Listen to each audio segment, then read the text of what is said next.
Welcome back. For decades, a Scottish charity has been at the forefront of tackling crimes against women. Now, 40 years on, Glasgow's Rape Crisis Centre is the longest service of its kind in the United Kingdom. The charity continues to provide support for a growing number of women whilst being at the heart of the fight against sexual violence. Amy Dunsmuir has been meeting just some of the people who make it all happen. It's an unassuming office in central Glasgow, but the work done here has proved a lifeline for thousands of women.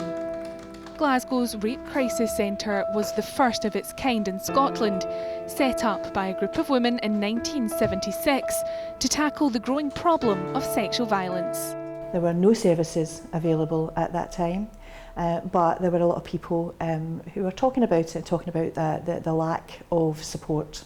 So a small group of women came together and started the organisation. They were offering telephone support, and they opened a telephone helpline with a small grant from Strathclyde Regional Council, as it was at the time. And they were also seeing survivors face to face when they could. Hi there, Glasgow Rape Crisis, this is Catherine speaking. While technology has advanced in the last 40 years, the telephone helpline remains constant. With the addition of text and email support on offer, last year the Glasgow Centre helped more than 11,500 people. Recently we were speaking to a woman who has lived with sexual abuse by her uncle for years and years and years and never told anybody. Very recently she's decided that this is the time for her to actually go to the police to discuss it. And her family have found out, and she's now feeling that this is ripping her family apart. We spoke with a girl who was out on a night out. She felt like she wasn't ready to go home.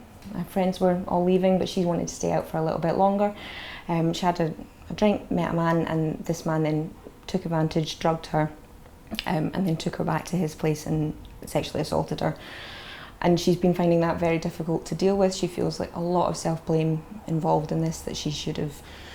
Why did she not go home with the rest of her friends? Why did she have another drink? She should have known not to do this. And I think that this happens a lot with women who, or anyone who has experienced sexual violence. These stories aren't uncommon. The latest crime figures from the Scottish Government show that sexual crimes have increased by 11%, with more than 9,500 cases reported to the police between 2014 and 2015, the highest level since 1971.